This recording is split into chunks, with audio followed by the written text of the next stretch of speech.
Man, let me tell y'all why this was a lose-lose for Bud Crawford. Even though he is the undisputed king, two-time undisputed king, different weight classes.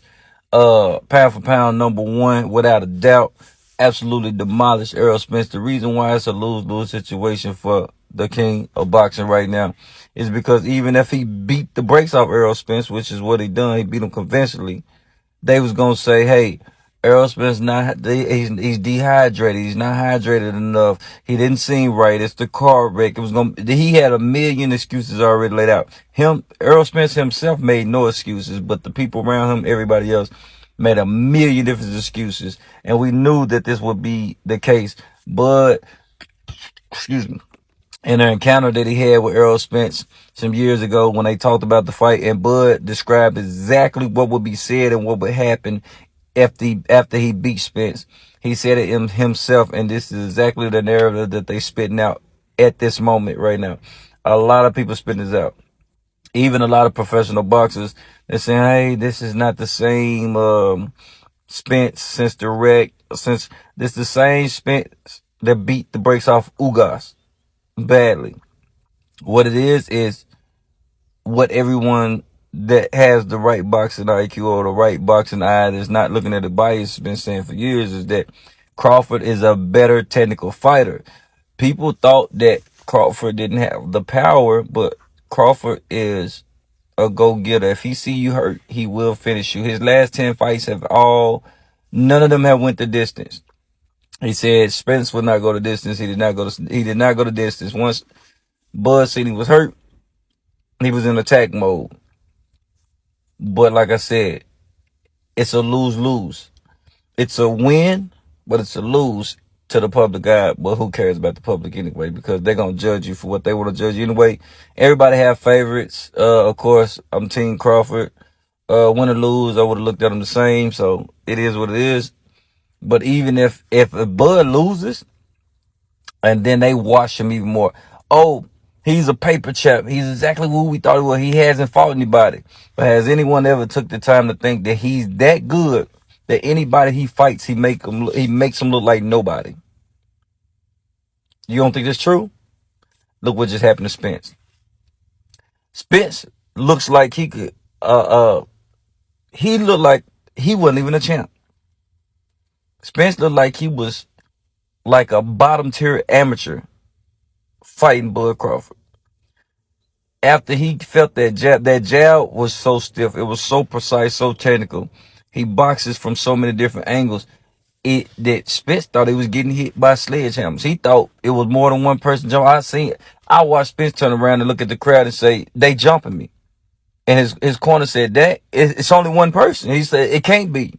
They hit me from everywhere." Like he was hitting them from everywhere, and he wasn't throwing like power punches. He was just catching Spence coming in. He was using Spence's own power and recklessness against him. It reminded me exactly of the Romero and Tank Davis fight. Romero was just slugging, throwing power shots after he was feeling Tank boxing. What Tank do? Step to the side, caught him, boom, knocked him out. Even though I think a lot of Tank fights, he lose a lot of rounds, and Tank look to catch you. I think of somebody like Shakur Stevenson, who has power and real speed, and he is a technical boxer like Bud Crawford. I think he would make Tank look bad.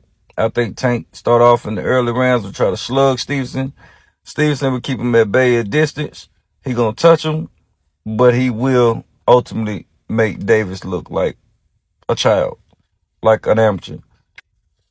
But like I said, back to what's important. It was in a lot of people's eyes a lose for Bud, but this solidifies Bud as the top pound for pound fighter of this era, of this generation. Got to put him up there with Hagler, Sugar Ray Leonard, and all them. Floyd. It's a debate right now. If Floyd would come out of retirement to fight him, it would be an absolute massacre. Bud would absolutely destroy Floyd. I actually think he would destroy Floyd if Floyd was in his prime. Floyd didn't have the power that Bud had, Bud basically has the same the same skill set, technicality. That he's a technical boxer like Floyd, just with more killer instinct, more grit.